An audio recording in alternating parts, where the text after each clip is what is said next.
I'm Kyle Rother. I'm joined by middleweight prospect Aaron Jeffery, who's fresh off a second round TKO win over Andre Petroski at LFA 93 this past Friday. What's up, Aaron? How you doing? Good, man. How are you? Good, good. Now, last time I talked to you, you had it was before the SFT fight. You had said that you were getting rid of the locks, but then you turned it into this beautiful mullet. I feel a little Yeah. misled here. Yeah, that's my long quarantine hair was getting in my face, but I really did enjoy having long hair, so I figured out the best of both worlds here. There you go. Now I know I'm sure you've gotten a lot of interviews and just a lot of attention from your performance, but with the mullet too, I feel like a lot of stuff I've seen has been about the hair. I know. I think my haircut gets as much attention as my fights do at this point. For sure. And LFA debut, main event, you hand Petroski his first defeat. Talk to me about what this whole experience was like. Yeah, it was awesome, man. I think I'm super fortunate to not only get one fight during the whole quarantine thing, but two, and two pretty big profile events. I mean, fighting on LFA is big to begin with, and to have a main event in my debut for them is awesome. So yeah, I'm super stoked about that. Yeah, for sure. Yeah, like you said too. I mean, you headlined the SFT card as well. Yeah, I did. Yeah, awesome. And anything stand out about LFA? Obviously, it's a promotion that we see time and time again. A lot of times on the Contender Series because a lot of these guys are coming from there. The Yep. UFC, obviously, as just what was kind of like the lead up to the fight week? Was it any different than some of these other promotions? Yeah, they're super professional. Everything's very punctual, scheduled. Um, like a lot of times for certain promotions, you're kind of like you're wondering what's going on the whole time. You don't really know what to expect. LFA reminded me of Contender Series, which I think it's run very similar to the UFC, but you have a very strict schedule. You know exactly what's going on all the time. Like I said, everything's very punctual. It's professional. It's good. Yeah. And Petroski too, I'm pretty familiar with him because he's kind of around the northeast area around where I am, and I've hmm followed his regional career. But a really good wrestler, and I think we saw some of that in that first round. But anything surprise you about him? A little bit, yeah. Maybe it wasn't him so much as me not being totally prepared, but I think I was expecting the wrestling so much that I kind of forgot that he was a 200-pound man that was about to throw his hands at me as well, and he caught me with a bunch of clean punches. And as far as the wrestling goes, he was shooting a lot of blast doubles, which I hadn't seen him do much in some of his previous fights. He was shooting a lot of singles, so I was a little bit surprised by that. Yeah. And obviously, we kind of saw him from that first round to that second round deplete a little bit. I mean, could you sense that? Could you feel that when you were in there with him? Yeah, for sure. I think probably like midway through the first, after a couple takedowns and me working to get back up to the feet, I could feel him slowing down a bit. I landed a few good knees to the body, and I think that took some wind out of him too. And I'm good at putting on the pace later in fights, so yeah, it worked out. Yeah. Was part of that like the game plan too? It's like, all right, I know he's gonna try to wrestle. Even if he takes me down, I'll still be getting some energy out of him. Yeah, for sure. That's like exactly what my coach Lyndon Whitlock said to me before the fight. He said, "It's not the end of the world if it takes you down. Like the longer the fight goes, the better for you." And I've done this my last two fights, kind of like given away the first round almost, which I don't think is something I want to continue. But yeah, like I said, I think I'm good at kind of like wearing guys out and weathering the storms. So yeah, it worked out. Yeah. And then obviously you put him down to kind of get the finish there. What was that feeling like too, especially like you were saying, LFA debut main event? Yeah, it's crazy, man. Like when you're in the cage, you're not really thinking about like this is LFA, this is on Fight Pass. Mhm. Just getting the finish in any fight ever, whether it's like your very first amateur fight or a UFC title fight. I think that feeling is it's crazy. Yeah. What's like the feedback been too? I mean, just being on like a different platform like that too. I mean, have you gotten a lot more feedback than maybe some past performances? Yeah, for sure. Like Instagram's blown up a little bit more than normal, getting a lot of followers. Same with Twitter. A lot of people talking on Twitter saying they think I should get to the show now. So fingers crossed, man. Hopefully I get that call. Yeah. And you talk about that call. Obviously, great start with LFA, and I know they have a lot of middleweight contenders in that promotion as Hmm. well. Hmm. If the UFC doesn't come calling, is it kind of UFC or LFA at this point? I think so, unless like Bellator comes forward with a big offer, but I don't know. I don't think they look at the regional scene and pick up fighters like that as much as the UFC does. So yeah, I think it's probably LFA title shot or UFC. Yeah. And I know the commentators were kind of pushing Joshua Frem's name out there. I don't know like how much you saw of that. He fought earlier on the card, but Yeah. is that a guy that maybe you'd be interested in fighting?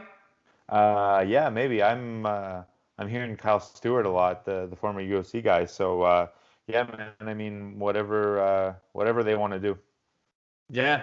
Were you able to like check out Joshua's fight at all? I mean, obviously it I was before yours, so I don't know how much you actually if they had it on I the haven't screen in the back. yeah, I haven't watched the whole event, but I saw the highlights of that, and yeah, he looked sick. He looks like a good striker. So yeah, I think that could be potentially a good matchup as well. Yeah. And obviously, Contender Series 2, the second stint of the four seasons, obviously coming up in November. Did this fight kind of have perfect timing too? Because obviously, this will be a fight that's kind of still fresh, and maybe the matchmakers' minds. Yeah, I think so. I'm just happy to be active. Like my last fight was just like exactly 2 months before this one, so to bang off two quick ones like that and still have time in 2020 to get one more in, I like that.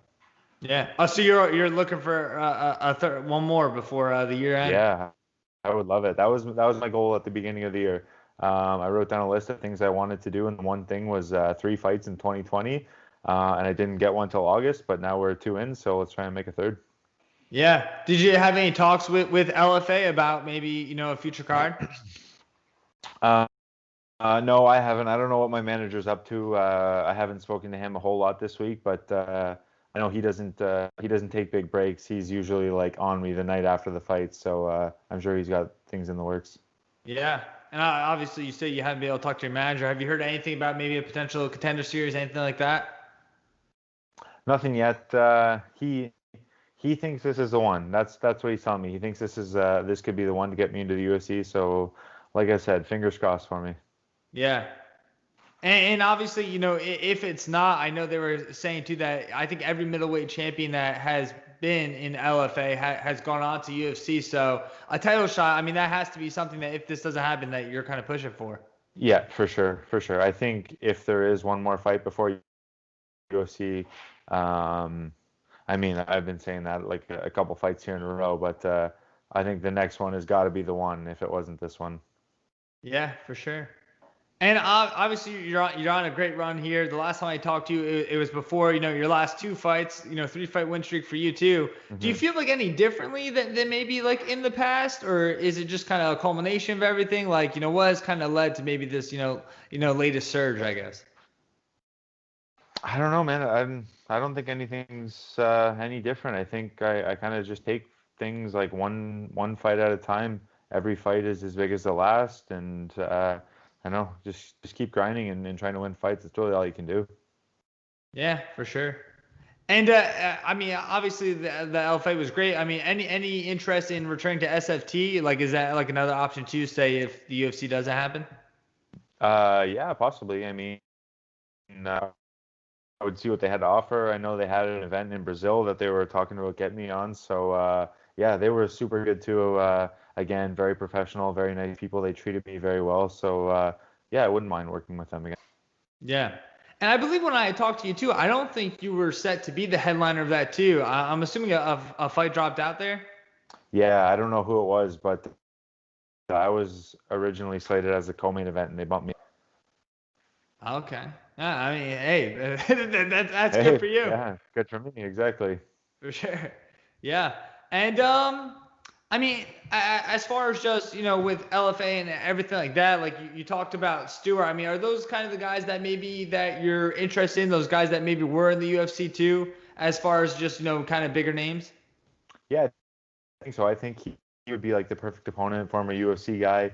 Um, like he's got a decent amount of Instagram followers. I'm sure the UFC eyes are on him. If they signed him before, he's a guy they would think about signing again. So yeah, I think that's the perfect type of guy for me to fight. Yeah. How familiar are you with Kyle Stewart? Not at all. I said this before in some previous interviews. I really don't follow the regional stuff that much. Like maybe I should more to keep an eye out on what these kind of guys are doing. But no, I'm kind of bad. Yeah, awesome. And then just one last thing too, before I let you go. Obviously, big fight this weekend in the UFC, and it just everyone's kind of talking about this fight. I just wanted to get your opinion. I mean, where do you see this one going between Khabib and Justin Gaethje? I gotta pick Khabib, man. I mean, he's 28-0. Like I have no reason to expect that anyone would ever beat him at this point. So I gotta think Khabib is gonna do exactly what Khabib always does, and he's gonna take him down and smash him. Yeah, again, like you said, it's like it's never been done before. So it's like almost hard to just Yeah, imagine like it 28 not no. going his way. Yeah, yeah. Why would you ever pick against that? If you're looking at the odds, I mean, he's 100%. I can't pick against that. Yeah. I think what's like crazy too in this fight too is like both guys have such great like stories too. So you're rooting for I feel like I'm rooting for both I guys. know. I like them both a lot. It's a tough fight to watch when you like both the guys, but I guess I'll be happy either way. I think it's going to be a good fight though. Yeah. And as far as for you, obviously you have a lot going on, but anything big like with your team or you corner anybody coming up, anything like that? No, man, not really. I mean, I'm stuck at home right now for 2 weeks. It's the Canadian law that when you leave the country, you're mandatory 14-day quarantine. So yeah, as far as my life goes, it's napping and eating and fighting my boredom for like 7 or 8 more days.